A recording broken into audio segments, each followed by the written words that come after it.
Akkam jirtu ijoollee nageenyi badhaadhaa baga ayyaana qillee nagaan geessan jenna.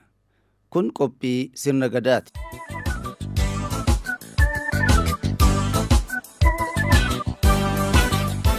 Qophii sirna gadaa torbee kanaatiin waa'ee fardaa fi kabaja Oromoon fardaaf qabu isiniif dhiyeessinaa. Hanga xumura qophii kanaatti nu hordofaa jenna. Tolee ijoollee.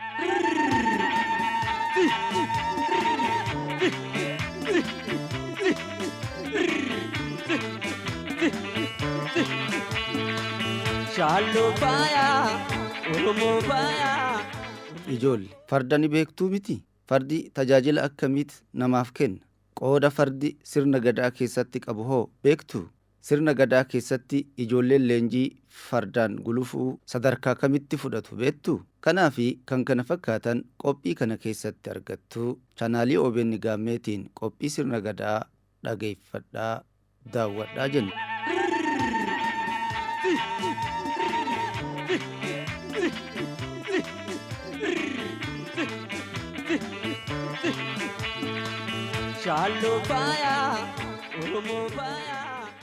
Ijoollee sirna gadaa keessatti fardi kabajaa fi kunuunsa adda ta'e qabama. Fardi uummata Oromoo biratti haala adda ta'een kunuunfama. Yeroo jila adda addaa gaheen fardi qabu guddaadha.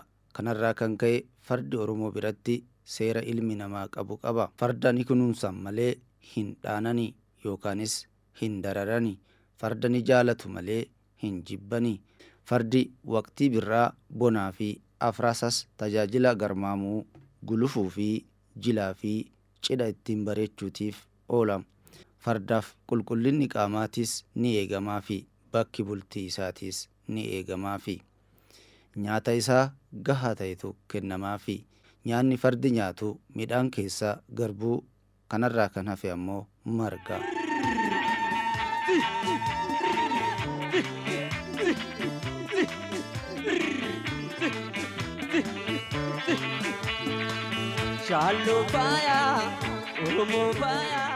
Oromoon farda akkuma loowwan kunuunsutti kunuunsa.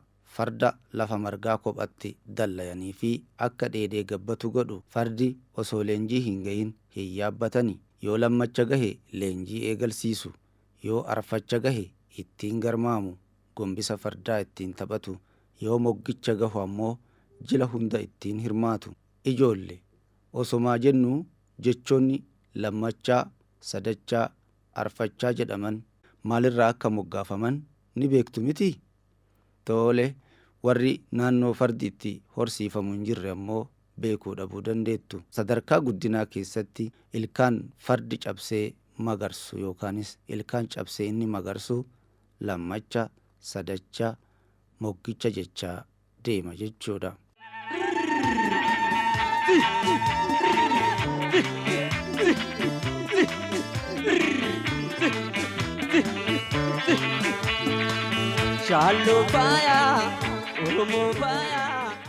Ijoollee fardi bifaa fi amala isaatiin maqaa qaba.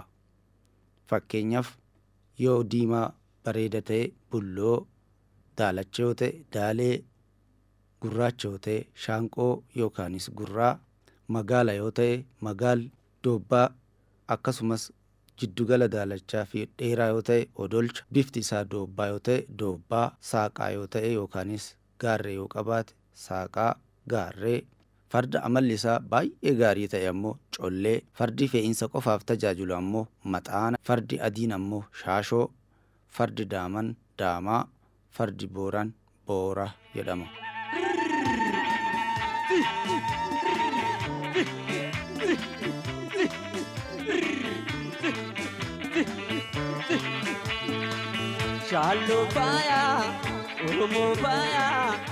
Abbaan farda isaa akka gaariititti nyaachisee leenjisee amala gaariidhaan tajaajila adda addaatiif geessisu ammoo maqaa masoo fardaan yaamamuu qaba. Akka ilmaatittis abbaa abaluu jedhanii ittiin waamu. Fakkeenyaaf abbaa bulloo, abbaa daalee, abbaa shaashoo, abbaa shaanqoo, abbaa magaal, abbaa daamaa, abbaa booraa, abbaa joobir jechaa ittiin waamu. Kanaafuu fardinis faarsama. Faaruu gootaatis qaba, obboleessa gootaati. shaalloon faayaa oromoon faayaa jedhu.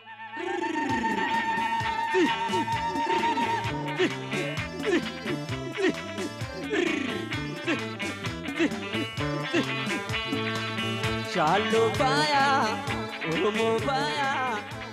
Eemmolee yaabbaa fardaa bulee soorii gombisa dhaqna jechuudhaanis sirboonnii fi faaruun fardaaf ba'u baay'eedha.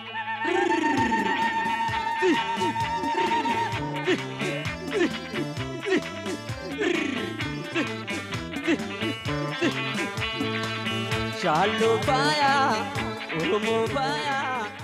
Ijoollee fardi sirna gadaa keessattis ta'ee uummata Oromoo biratti tajaajila olaanaa qaba.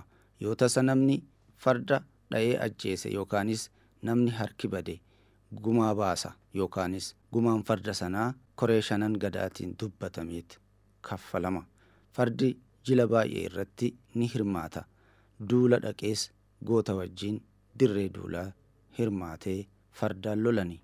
Lola diina ofirraa deebisuu keessatti qooda guddaa qaba. Fardi goota obboleessa gootaati jedhama. Kanaaf faarsama. Qondaala loltuu wajjiinis akka gootatti ilaalama.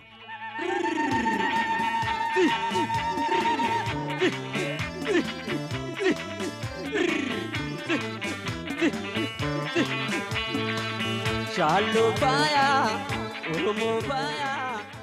Fardi sirna gadaa keessatti qooda olaanaa qaba ijoollee. Gaafa jila sirna gadaa adda addaa kan akka baallii wal harkaa fuudhuu irratti abbaan gadaa farda yaabbata. Gaafa cidha fuudhaa fi heerumaatis idaayyaa lamaan mucaa fi mucayyoon farda yaabbifamu. Gaafa jila irreechatii fi dhawaa dhibaayyuutis fardaan dhaqu. Jila raaba garmaamuu, jila gombisa fardaa taphachuu kan kana fakkaatanis dargaggoonni sadarkaa kuusaa raabaa doorii fardaan leenjuu.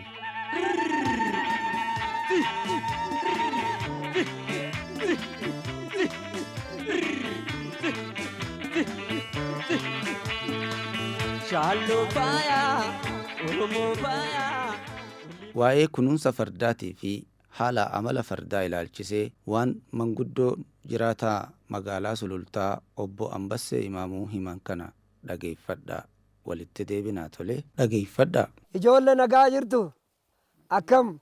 Ani maqaan koo Ambassuu Imaamuu yaadateen jedha. Jiraataa magaala Sulultaati. Ganda Walee Lubee. Abbaa Umariin jedhama. Abbaa farda booraa. Fardan jaaladhaa. Dur fardaanan taphadhaa. Kanaafuu ijoollee waa'ee fardaa isinitti himu. Fardi tokkoffaa yoo namni wal dhabe araara dhaqa ittiin nama araarsan. Gaafa malkaadhaan bu'an ittiin irreeffatan. Ijoollee fuudha feeruma kan geettii ga'u fardaan geettii ga'a. Ijoollee fardi waan baay'eedhaaf qoricha. Fardaan jalaayis dheechanii ba'an ari'aniitis hin qabaniin. Fardaan diinallee ittiin ari'anii qawwee gachisiisan. Qawwee fudhatee xabbaa qawwee ta'a. Fardi hoo manumaa ejjete sa'aatiidhaan harkaan lafaadha. Abbaa rafe hin dammaqsa. Hoo tana haati manaa kaatet abbaa bulee yoo ta'e bulee, abbaa booraa yoo ta'e boora jettee waa jalatti darbiti. Gorboosaa keessatti waa qicciif, garbuu qicciif, garbuu nyaata. Hoo xuraa immoo hoo haati manaatillee qayee jiraachuu baatte abbaa warraa diidaa hoo gale ilma jabaa hoo qabaate intala jabduu laga buusanii dhiqan.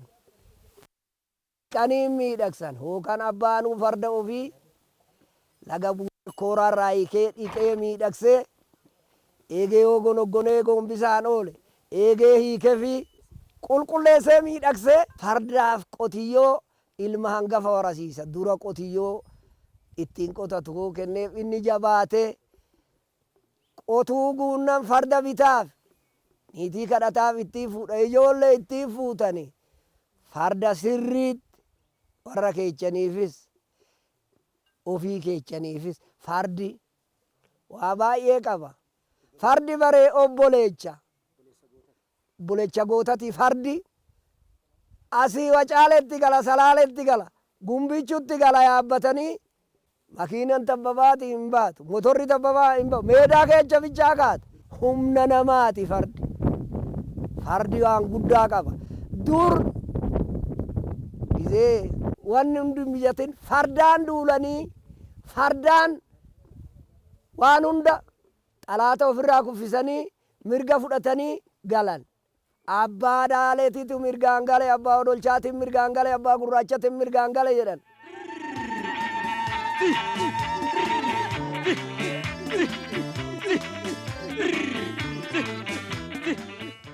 Waa hubattaniirtu jenneet abdii qabna. Aadaaf seenaa Oromoo keessattis sirna gadaa keessattis fardi tajaajila akkamitti qaba?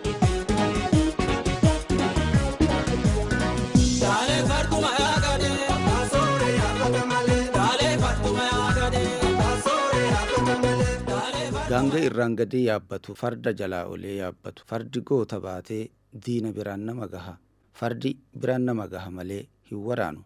Fardi bona ni soorama, qaamni isaa ni dhiqama. Farda miidhaa adda addaatiif hin saaxilani, ni kunuunsu malee hin daddarbani. Fardi safuu qaba, kabaja qaba. Fardi ni faarsama, faaruu qaba, geerarsa qaba, akkuma gootatti ilaalama.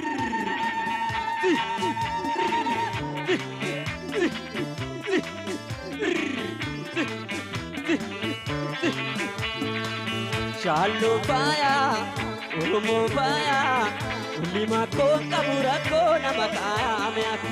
Shallo faya, Oromo faya, ulima kota burako nama kaya.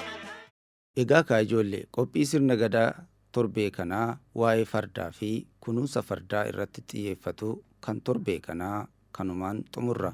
Torban sagantaa wal fakkaatu biraatiin walitti deebina. Hammasitti chaanaalii OBN Gaammee daawwadhaa jechaa nagayatti jenna.